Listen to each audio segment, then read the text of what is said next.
բարձրաբան ինչու պիտի մերժել իրեն։ Հա, չէ, Սա ասեք ինչու պիտի ձեզ ամենակարևոր բանը ես ուզում եմ ասել։ Թող առանց ձայն գնա հետևան մեկ է։ Trip-ի պրոյեկտն է, որ ինչի է ասա կարևոր, որովհետև միակ իրական պատճառը, որի համար ասենք որոշակի զանգված, որը ոչ թե ինչ որ շահամոլ նպատակներով է Նիկոլի համար քվեարկում, այլ ընդհանրապես կարող է ընդունի, որ ինքը համարեն, որ ինքը լավ գործ է անում, դա trip-ն է։ Այսինքն կա մի զանգված, որ կարող է հավատա, որ դե գիտեք ինչ, այս ինչ արել է, հա, շատ բան է ձախողել, փլուզել, հանցագործություն արել, կարևոր չի։ Հիմա վերջապես այս մարդը ստորագրել է trip, ամերիկան գարանտ է, բանի խաղաղության եւ այնուամենայնիվ բերում են արհեստական բանականություն, հա դրա մասին չէ, խոսում չիպերը, բաները, որ ուրիշ երկրներ չեն գնում, այսինքն ին կարող է ստեղծվել որոշ ազնիվ մարդկանց մոտ այն պատրանքը, որ սա ճանապարհ է դեպի ապագա։ Պրոգրեսիվ Միացյալ Նահանգները մեզ ապահովում են խաղաղություն, ապահովում են տեխնոլոգիական զարգացում, ապահովում են հիմա արդեն ստաբիլ կլինի, ինվեստիցիաներ կգան եւ այլն եւ այլն։ Այս մարդկանց պետք է ինչ-որ բան ասել։ Խնդրեմ, ասեք։ Այստեղ ամենակարևոր բանը հետեւյալն է։ Մենք ապրում ենք մի աշխարհում, որտեղ Միացյալ Նահանգները եւ Չինաստանը մրցակցում են դոմինանտության համար։ Ընդ որում գլոբալ առումով, պատմական առումով 2000 թվականներից արդեն սկսած Միացյալ Նահանգները գնում են դեպի անկում, իսկ Չինաստանը բարձրանում է։ Ու այս իրականում այս բոլոր կոնֆլիկտները, նաև նավթի շուրջ, Վենեսուելա, Իրան, հիմա էլ ուզում է Հայաստանի միջոցով դեպի Կասպի, դեպի բան կենտրոնական Ասիա, տենց էլ ասում է, չէ, ես Նիկոլին անվերապահ աջակցում եմ, Տրամպը ասում է, աջակցում եմ, որովհետև ինքը ապահովում է մեր նավթային կամպանիաների մուտքը կենտրոնական Ասիա։ Այս ամեն ինչը այս պայքարի հետևանքն է։ Հիմա այստեղ կարող են տարբեր վերիվարումներ լինել, բայց մենք պետք է հասկանանք, որ պատմական հեռանկարում շատ հեղեղուկ բան է, եթե մենք մտածենք, որ մենք մեր անվտանգությունը կարող ենք կառուցել տասնյակ հազարավոր կիլոմետրներ հեռու գտնվող ու անկման մեջ, պատմական անկման մեջ գտնվող մի կայսրության վրա, որը Միացյալ Նահանգներն են։ Մենք պետք է շատ ավելի զգուշավոր լինենք, առավել ևս, որ TRIP պրոյեկտը ինքը շատ միակողմանի է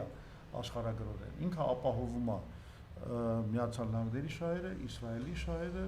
միգուցե Եվրոպական միության շահերը, Թուրքիայի եւ Ադրբեջանի։ Եվ դա դեմ է Ռուսաստանի Դաշնության եւ մեր հարևան Իրանին։ Բայց մենակ իրանց չէ։ Բայց Չինաստանին էլ է։ Հնդկաստանին էլ է։ Այսինքն մի ամբողջ գերտերությունների բլոկ ոնց որ միակողմանորեն անտեսված է այս պրոյեկտը։ Այսինքն մեծ վտանգ, մեծ արկածախնդրություն կա այս ամեն ինչի մեջ։ Ում մեր երկրորդ առավել ևս, որ հիմա Ամերիկա-Իրանն այս պատերազմը ավարտվել է ըստ էության Իրանի հաղթանակով։ Ամերիկան, ես երեկ էլ ասացի, դա սպառելով իր հրթիռների պաշարի ուղիղ կեսը չի կարողացել ջարդել Իրանին։ Իրանը նորից ունի կարողություններ խփելու միջին պայմանը դնում ասում իջել չդադարել Լիբանանի վրա հարձակումները ոչ մի բան չէ։ Նույն Իրանը հայտարարել է, որ TRIP-ը չի կարող գործել, քանի դեռ ինքը չի գործելու Իրանի պայմաններով։ Հետևաբար մենք պետք է հասկանանք, որ այս ինչ որ Նիկոլը փորձում է մեզ մատուցել որպես ճանապարհ դեպի կայունություն, կայուն խաղաղություն, իրականում հերթական, նիկոլական խարդախություն ու պատրանք, ավանտյուրա, որի արդյունքը լինելու է հերթական պատերազմ, Զանգեզուրի կորուստ, չգիտեմ եւ այլն եւ այլն։ Հիմա մեր ասածը հետեւյալն է. Եղբայր, մենք առաջարկում ենք TRIP + BRICS, այսինքն մենք պետք է ներդաշնակեցնենք այդ շահերը։ Այո, Ամերիկան ու Իրանը պետք է համաձայնեցնեն իրենց բաները, մոտեցումները, հենց նույն Հայաստանի հետ կապված, Սյունիքի հետ կապված, տրանզիտային գոտու հետ կապված։ Մենք առաջարկում ենք դրա հանգուցալուծումը։ Մենք ասում ենք պետք է Հայաստան-Իրան երկաթուղի կառուցվի եւ պետք է այո գոյատևեն երկու առանցք, արևմուտք-արևելք TRIP-ով եւ շատ լավ։ Եվ 5 կարևոր 5 դուք եք շտապում, ես կարող եք երկար խոսել։ 5 կարևոր բան ինչի պիտի մերժել Նիկոլին։ Ասեք եւ ավարտում ենք։ Առաջինը, որ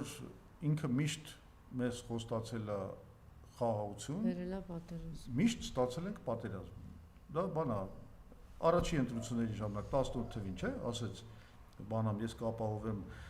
կամրապնդեմ զինադատարը, կապահովեմ Լեռնային Ղարաբաղի ինքնորոշման իրավունք, կվերադարձնեմ Ղարաբաղը բանակցությունների սեղանին, ստացանք ջախջախիչ պատերազմ Արցախի կործանում։ Դրանից հետո իբր թե խելոքացել էր, բանը ընդունեց այդ նոյեմբերի 9-ի բանը հայտարարությունը, ասեց այ հիմա մենք մտնում ենք խաղաղության դարաշրջանի մեջ, կօգտվենք, Բաքվով կգնանք դեպի Մոսկվա, սենց այնպես բան հիշում եք, չէ՞, սա պրոպագանդա։ Ստացանք երկու պատերազմ, երկուսն էլ ջախջախիչ, մեկը Լեռնային Ղարաբաղի ոչնչացում, մյուսը բան է այդ այն հայտնի են Ջերմուկի Վարդենիսի դեպքերը 200 զոհել ունեցանք եւ այլն։ Հա, ստացանք դա։ Հիմա ինքը բերել է մի հատ էլ նոր սենց բան, որը ներկայացնում մի հատ նոր սենց փաթեթավորված բան, Թրիպ անունով, ասում է, էսի խաղաղությունն ու տեր կանգնեք խաղաղությանը։ Բայց ես ասում եմ, եթե դու երկու անգամ մեզ խաբել ես, ստացել ենք լրիվ հակառակ արդյունքը։ Այս երրորդ անգամ ինչի՞ պիտի մենք չհասկանանք, որ սա ոչ թե խաղաղություն է, այլ խարդախություն է։ Ես դրա համար ասում եմ, Նիկոլի այդ բանը կարգախոսը պետք է վերավանել։ Տեր կանգնեք խարդախությանը, ոչ թե խաղաղությանը։ Լսեցիք։ Տեր կանգնեք խարդախությանը։ Այս ինձ համար ամենակարևոր պատճառներն են, թե ինչու Նիկոլին չի կարելի հավատալ եւ պետք է ուղարկել գրողի ծոցը։ Երկրորդ պատճառը խաղամոլության ու բանի թմրամոլության, թմրաբիզնեսի հովանավորումը։ Խաղամոլությունը 21 անգամ աճել իր կառավարման տարիներին, թմրամոլությունը 7-8 անգամ։ Իրանց թվերով ընդորում։ Հա։ Սա ժանտախտ է, սա աղետ է ու ինքը դրա հովանավորն է։ Այս էլ ձեզ երկրորդ պատճառն է, ինչի իրան պետք է հեռացնել։ 300,000 ադրբեջանցիներ, դպրոցների փակվել։ Երրորդ պատճառն է, դա այնա, որ ինքը, եթե ազգը պետք է ուժեղանա ազգային համերաշխությամբ, ինչ որ իր արժեքների, պատմամշակութային ինքնության գոնե շուրջը համախմբվելով, ինքը անում է ուղիղ դրա հակառակը։ Ինքը քանդում է մեր պատմամշակութային ինքնությունը, ինքը պատրաստ է գնալ այսպես կոչված խաղաղությանը, ոչնչացնելով մեր ինքնությունը, մեր հայությունը, եւ ինքը պատրաստ է պառակտել մեր ազգը, պատրաստ է, չգիտեմ, բանը վեհապարին, ասենք, բանը իր ինչ-որ մարմնի մասեր ցույց տալ, չգիտեմ, պատրաստ է շնաբերան էս բանով, էս իր շնաբերան, այո, խոսույթով վարակել մեր ամբողջ հասարակությունը, պառակտման մեջ դնել, այս էլ ձեզ երրորդ պատճառ, էլի չեք ուզում։ Անվերջ կարելի է այսպես թվել, էլ չեմ ասում, որ հիմա գյուղատնտեսությունը ինչ է լինելու։ Այսպես մեծ աղետ է, ոչ մեկ չի խոսում գյուղմոթելքը բան։ Այս ինչ աղետ է Ռուսաստանի հետ, այս սանկցիաները։ Որտեղ մեզ ինքը տանում է դեպի Արևմուտք Ռուսաստան պատերազմ, մեզ ուզում է բերի Ուկրաինայի օրը, Մալիի օրը եւ այլն։ Այս խայտարակությունն է, սա Նիկոլ աղետաբերն է։ Նիկոլ աղետաբերից պետք է ազատվել։ Այո, եւ բոլոր հարցումները երկու հարցում գախնի եւ մեկ բացայտ քիչ առաջ ներկայացրեցին, բոլոր հարցումներով Նիկոլը տապալված է։ Հավաքական ընդդիմությունը վերջապես ես վստահ եմ, որ երեկվա բանաձևը վերջին մեղը, բանավեճը վերջին մեղը այդ դագաղի մեջ մտցրեց։ Չնայած հիմա ինքը հուսահատ բաներ անում, այսօր տեսնում ենք հիմա մտնում է օֆիսներ, չիլի անում։ Տեսնենք ինչով կավարտվի այս։ Հաջողություն ձեզ ընտրություններում, հաջողություն։ Շնորհակալություն, ես էլ վազեմ մյուս հարցազրույցին։ Այո, հաջողություն։ Մնացեք մեզ հետ, քիչ շանս մենք կհանդիպենք պարոն Սուրենյանցը, կլինի Հայկ Նահապետյանը, կլինի եւ այսպես շարունակ։ Շնորհակալություն, պարոն։